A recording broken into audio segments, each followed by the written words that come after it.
Hi, today I'll show you how to make Poker Face's lead instrument. This is the thing that starts off in the beginning of the song. It goes something like this.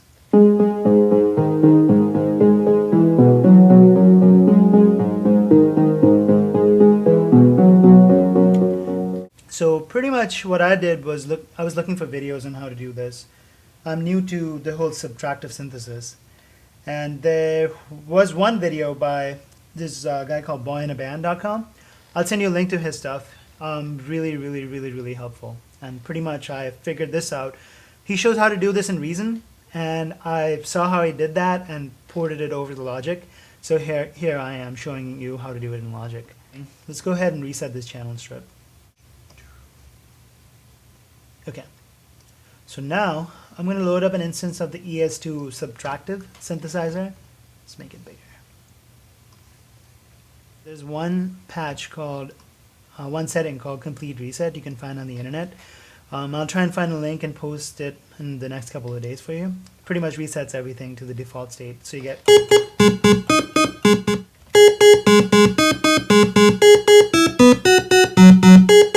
okay, so that's with the default settings. Now let's try and make the tones.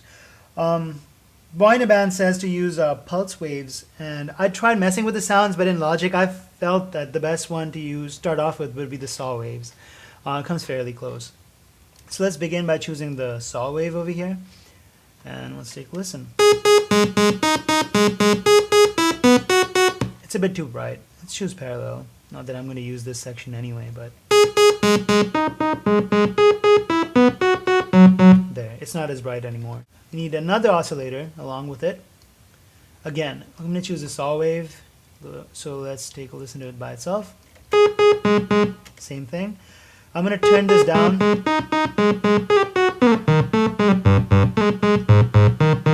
Turn it down an octave, and now let's blend it in. I'm going to choose about, let's see, 34, 65.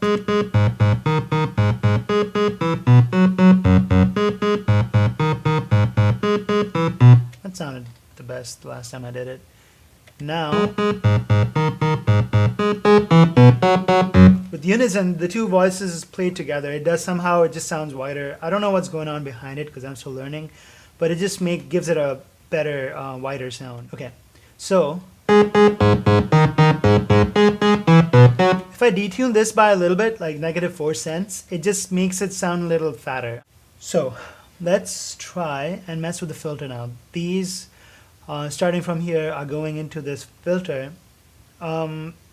This blend thing, if you push it in the middle, then this goes into here, which goes here. Go to macprovideo.com, look up ES2 Unleashed by Steve Harlick. I found that video very helpful. Anyway, I'm going to play with the cutoff, and let's see what sounds fairly decent.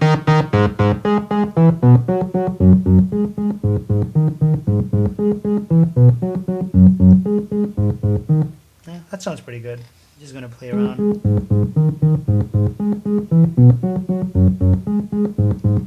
Now, next thing we're going to look at is the ADSR envelope: attack, decay, sustain, and release.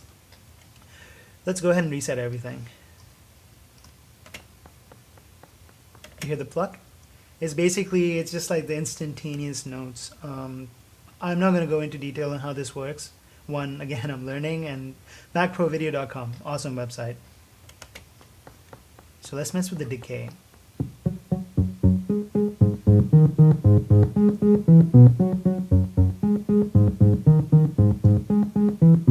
See how that has a pluck sound to it? Boyinaband, he showed how to do this. You look at the decay and pretty much adjust it until you get that short, plucky kind of sound. So we have that here. I chose 570 milliseconds because I thought that was the best thing in Logic. And next, you want to get the tail end of this sound, quote unquote.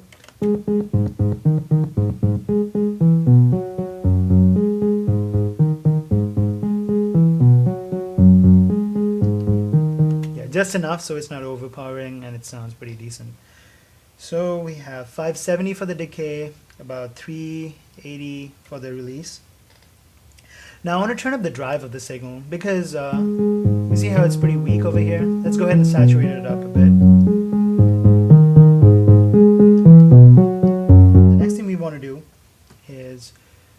take out the low end. Let's take a look. Here, let's just pull this back a little.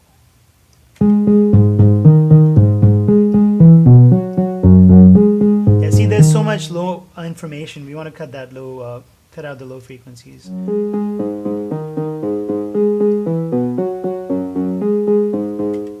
It sounds pretty good.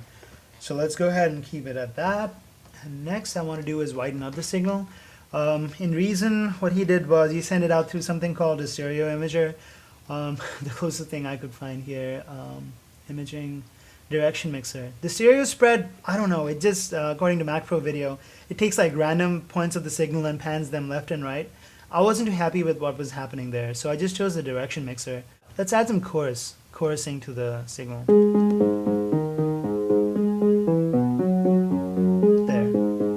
That sounds pretty good. Okay, now we are going to increase the stereo image, which you can't hear because it's a mono mic. But let's see.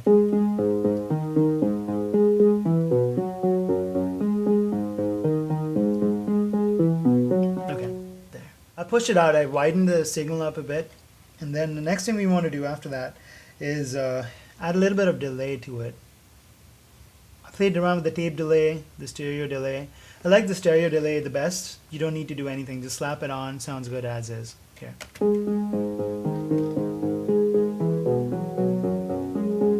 See?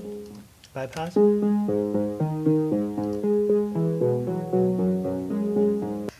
You need a little bit of reverb because when you listen to the track by itself, it sounds like there's some sort of a hall effect or something. I played with lots of reverb, and the one I chose in the end was a plate reverb called Midnight Plate. So let's look at the mixer, chose Space Designer, do that, Midnight Plate, large spaces, plate reverbs, Midnight Plate. I thought that that sounds pretty good on this track. Okay, now here's something that's important. You want to make sure, click and hold, you want to make sure this is pre-fader. The reason being that if it's post-fader, it's pretty much going through the direction mixer, the stereo delay, and everything is going into the plate reverb. You don't want that to happen because you don't want the stereo delay into the reverb itself and then reverbing again. That's just going to make it sound really washed out. So I chose pre-fader because it bypasses all of this and just sends the signal straight into the plate. So let's peel it back.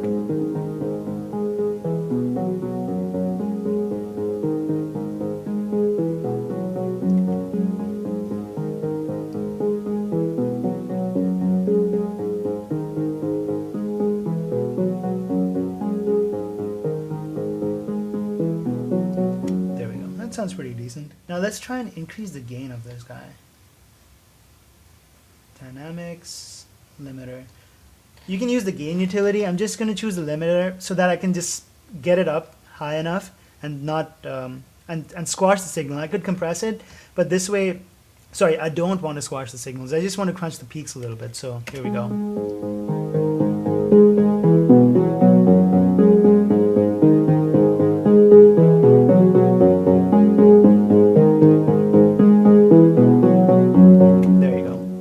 Just made it loud, but it's not clipping a channel.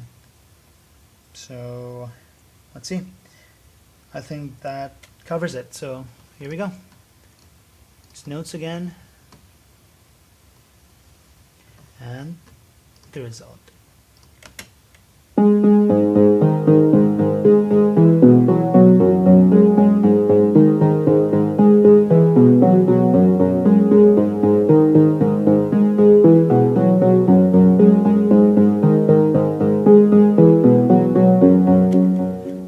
Thanks for watching, and make sure you visit Boy in a Band's website. I'm going to link you to it. He does a really good job explaining it in Reason. And then MacProVideo.com, where Steve Harlick's ES2 Unleashed. That class helped a lot. And I went to that through SF Logic Ninja's channel. Here, I'll send you a link to everything.